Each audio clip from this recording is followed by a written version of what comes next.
आज तुम्हारे लिए सरप्राइज है। क्या सरप्राइज है? बताओ ना मुझे, मेरी पट्टी खोलो। बताता हूँ, मैंने आज तुम्हारे बर्थडे पर मम्मी को बुला लिया है। क्या? मम्मी को? तुम्हारा दिमाग खराब हो गया है क्या? अरे तुमने तो मेरे को बर्थडे पे सरप्राइज देना था, लेकिन तुमने मेरा पूरा मूड स्पॉइल कर दिया। अरे तुम इस बुढ़िया को क्यों लेकर आए? तुम तो मुझे सरप्राइज देने वाले थे ना, तो ये तुम्हारा सरप्राइज है। अरे तुम इस बुढ़िया को उठा के लेकर आ गए। अब ये बुढ़िया सारा दिन मुझे ऑर्डर देगी, कभी मेरे लिए ये ला दो, कभी ये कर दो, कभी वो कर दो। अब मैं अपना बर्थडे सेलिब्रेट करूंगी या इस बुढ़िया के घर के काम करूंगी? तुमने ना पूरा बर्थडे स्पॉइल कर दिया मेरा। यार विकास, एक बात बताओ, मैं तुम्हारी बीवी हूँ और अगर तुम्हें मुझे सरप्राइज देना था तो कुछ अच्छा दे देते। तुम अपनी माँ को उठा के लेके आ गए, उसका क्या करूंगी मैं? अरे वो बुढ़िया सारा दिन पैता चीची करती रहती है, मेरा पूरा सर दर्द कर देती है वो। और तुमने मुझे ये सरप्राइज दिया। तुमसे ना ये उम्मीद नहीं थी मुझे। प्रीत, ये तुम क्या बोले जा रही हो? देखो, जो कुछ भी बोल रही हो ना, सोच समझ के बोलो। अरे गलत क्या कह रही हूँ मैं? एकदम सही तो कह रही हूँ। तुम अपनी माँ को यहाँ उठा लाए, उनकी जगह ना इस घर में नहीं है, उनकी जगह वृद्धाश्रम में है, और वो ये घर डिजर्व ही नहीं करती है। अरे वो बूढ़ी हो चुकी है, उन्हें कुछ काम करना नहीं आता, उनसे एक रोटी तो गोल बनती नहीं है, बस सारा दिन मुझे ऑर्डर देती है, कभी बहू ये ला दो, कभी चाय ला दो, मैं उनकी नौकर उनके साथ उनका काम करती रहूं। यार विकास, एक बात बताओ, तुम्हें मुझे सरप्राइज देना था ना, तो कुछ अच्छा सरप्राइज दे देते। ये कौन सा सरप्राइज था? तुमने ना मेरा पूरा बर्थडे स्पॉइल कर दिया और साथ में अपनी माँ को लेकर आ गए। तुम्हें क्या लगता है कि वो मेरी हेल्प करेंगी या मेरा बर्थडे सेलिब्रेट करेंगी? वो कुछ नहीं करेंगी, बस मेरा बर्थडे स्पॉइल करेंगी। और अब तो मेरा बिल्कुल मन भी नहीं करा अपना बर्थडे सेलिब्रेट करने का। मुझे लगा कि तुम आंखों में पट्टी बांध कर आए हो तो मुझे कुछ अच्छा सा सरप्राइज दोगे, मेरे लिए डायमंड की रिंग लाओगे या फिर मुझे गोल्ड का नेकलेस दोगे, लेकिन तुमने अपनी बूढ़ी माँ को यहाँ लेकर आ गए। बस करो प्रीत, बहुत हो गया तुम्हारा। पहले अपनी आंखों से पट्टी निकाल के देखो, फिर बोलना। कौन है? मम्मी आप? विकास, तुमने मुझे पहले क्यों नहीं बताया कि मेरी मम्मी आई है? बस कर प्रीत, अरे तुझे शर्म नहीं आई ये सब करते हुए? मैंने तुझे यही संस्कार दिए थे कि तू ससुराल में आके इन सबको इस तरह से परेशान करे। मुझे शर्म आ रही है तुझे अपनी बेटी कहते हुए भी।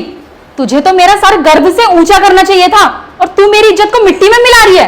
और तुझे क्या लगता है तुझे ये सब कर रही है उसमें मैं तेरा साथ दूंगी? और तू एक बात बता, अगर कल को तेरे भैया भाभी मेरे साथ इस तरह का बर्ताव करें तो तुझे कैसा लगेगा? तो क्या बीतेगी तेरे दिल पर, बता। अरे देख ना, दामाद जी कितने अच्छे इंसान है और मैं तो भगवान का शुक्रिया अदा करती हूँ जो मुझे इतने अच्छे दामाद जी मिले। और जैसी हरकत तू कर रही है ना, दामाद जी की जगह अगर कोई और इंसान होता, अरे दूसरा छोड़, अगर तेरे भैया भाभी भी होते तो वो भी धक्के मारकर निकाल देते तुझे। अरे ये तो इनका बड़कपन है जो तुझे कुछ बोल नहीं रहे है और तुझे जरा भी शर्म नहीं आई ये सब करते हुए। मुझे तो समझ में नहीं आ रहा तू ये सब भी कर सकती है। अरे मुझे तो शर्म आ रही है तुझे अपनी बेटी कहते हुए भी।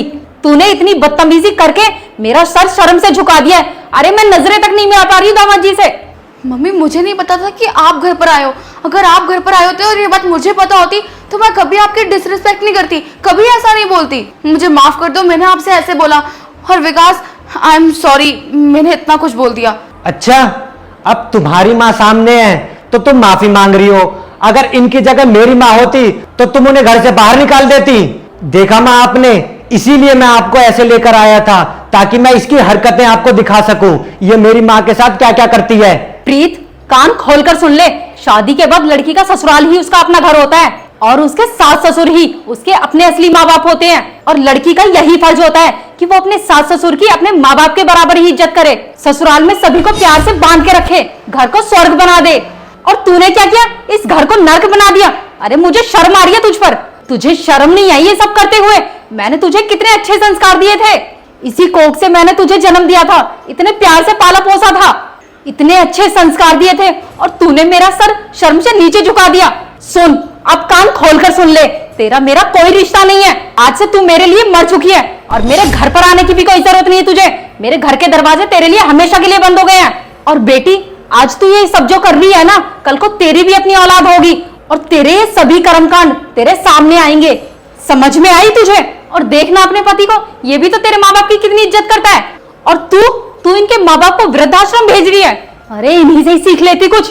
और अब तेरे मायके के दरवाजे तब तक नहीं खुलेंगे तेरे लिए जब तक तू अपने सास ससुर की, अपने पति के माँ बाप की इज्जत नहीं करेगी और इनके घर को अच्छे से नहीं रखेगी। वरना समझ लेना कि तेरे लिए तेरा मायका हमेशा के लिए खत्म। और दामाद जी, मैं आपके आगे हाथ जोड़ती हूँ, प्लीज मुझे माफ कर दीजिए। मैं तो कभी सपने में भी नहीं सोच सकती थी कि मेरी बेटी इतनी बदतमीज निकलेगी। मैं तो इसके कर्मों पर रो रही हूँ। दुख हो रहा है मुझे कि मैंने ऐसी बेटी को जन्म दिया। माफ कर दीजिए दामाद जी मुझे, अब मैं इस घर में कभी नहीं आऊंगी और तुझे तो मैं कभी माफ नहीं करूंगी। नहीं मम्मी, मम्मी मेरी बात तो सुनो, प्लीज ऐसे मत जाओ मम्मी। विकास देखो ना, मम्मी नहीं रुक रही है, प्लीज मम्मी को समझाओ ना, मुझसे गलती हो गई। मैं क्यों रोकूं? ये तुम्हारा पर्सनल मैटर है, खुद सुलझाओ। मुझे कोई मतलब नहीं है इस सब से, ये तुम खुद देखो। विकास मुझसे बहुत बड़ी गलती हो गई है। मैं अब जान गई हूँ कि किसी की डिसरिस्पेक्ट करना कितनी बड़ी गलती होती है। मैं हमेशा तुम्हारे घर वालों को, तुम्हारे मम्मी पापा को नीचे दिखाती हुई आई हूँ, हमेशा उन्हें मैंने बुरा बोला है। लेकिन आज मुझे समझ आया कि जब मैंने अपनी मम्मी को इतना कुछ बोला तो कितना बुरा लगता है। लेकिन तुमने कभी मेरे मम्मी पापा को उल्टा नहीं बोला, हमेशा उनकी रिस्पेक्ट करी है। और मैं कितनी बेवकूफ थी, कितनी बदतमीज थी, जो तुम्हारी फैमिली के साथ हमेशा लड़ती आई, हमेशा बुरा बोलती हुई आई। मैं आज के बाद ऐसा कभी कुछ नहीं करूंगी। प्लीज विकास मम्मी को रोक लो, नहीं तो वो मुझसे बहुत गुस्सा हो जाएंगी। ठीक है प्रीत, अब मुझे समझ में आ गया है कि तुम्हें अपनी गलती का एहसास हो गया है। अब तुम चिंता मत करो, मैं तुम्हारी माँ जी को लेकर आता हूँ और अब हम तुम्हारा बर्थडे मिलकर साथ में ही सेलिब्रेट करेंगे। ठीक है, जल्दी जाओ।